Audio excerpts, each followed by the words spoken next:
Welcome to Arrow News Channel. Like and subscribe to update news around the world. Republican Congressman Devin Nunes from California prepared an explosive memo which details classified material that lays out what the FBI and others did to corrupt the 2016 presidential election.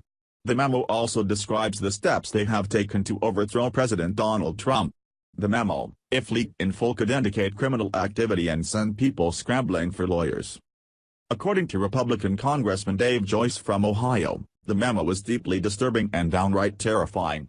The memo needs to be released to the public since it's our citizen right to know if our FBI will face any corruption charges or criminal investigations in and of itself.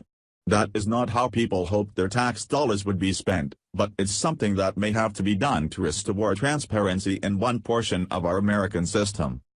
There has still been no word on when the memo will be released, but we now have confirmation that Judiciary Committee Chairman Bob Goodlatte, Oversight Committee Chairman Trey Gowdy, and Intelligence Committee Chairman Devin Nunes huddled together last Saturday to discuss a never-before-used procedure for releasing the shocking FISA abuse memo.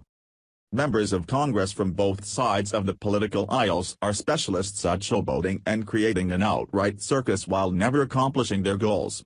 Chris Farrell from Judicial Watch was on Lou Dobbs Tonight on Fox Business. Farrell suggested that the best way to get this memo public might be up to President Trump. He could read it out loud to the world during his upcoming State of the Union address, and it wouldn't be considered a leak because he is the president and it does pertain to the state of our union. If that happens, then it might be one of the most watched moments on television. Via Breitbart.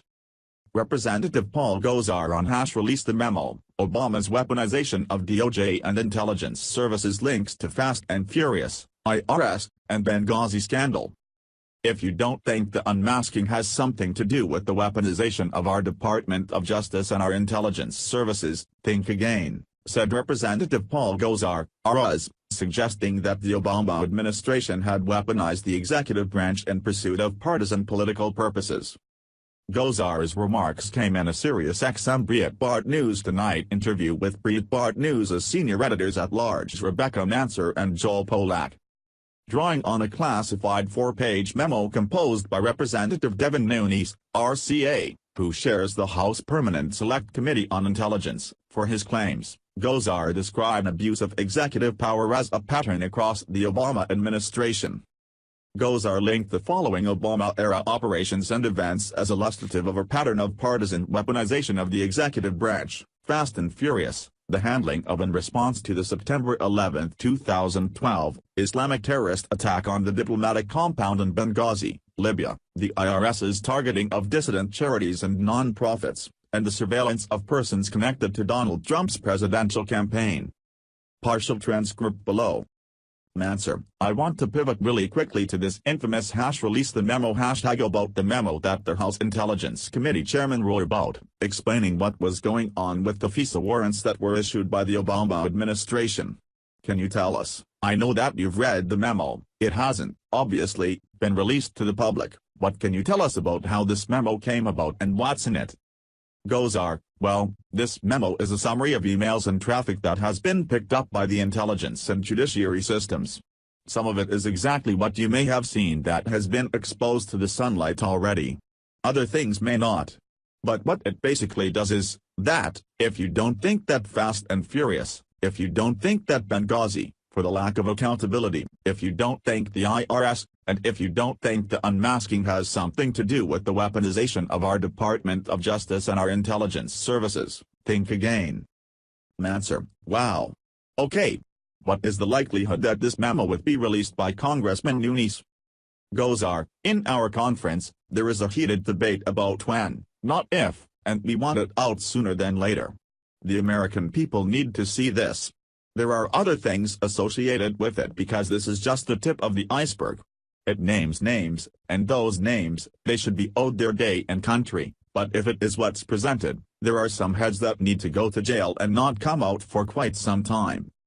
Gosar reiterated his description of the aforementioned pattern of partisan political weaponization of the executive branch when asked about former U.S. Ambassador Samantha Power's requests for unmasking American citizens' identities captured via FISA surveillance operations, among whom were Trump associates.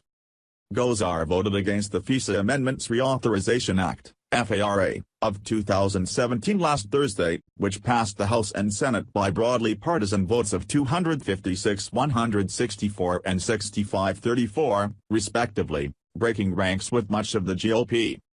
The FARA does not afford American citizens with Fourth Amendment protections against government search and seizure, suggested Gosar. President Trump should read the memo on live television. He wants to drain the swamp, and this could be one heavily watched moment where everything changes. It should be done.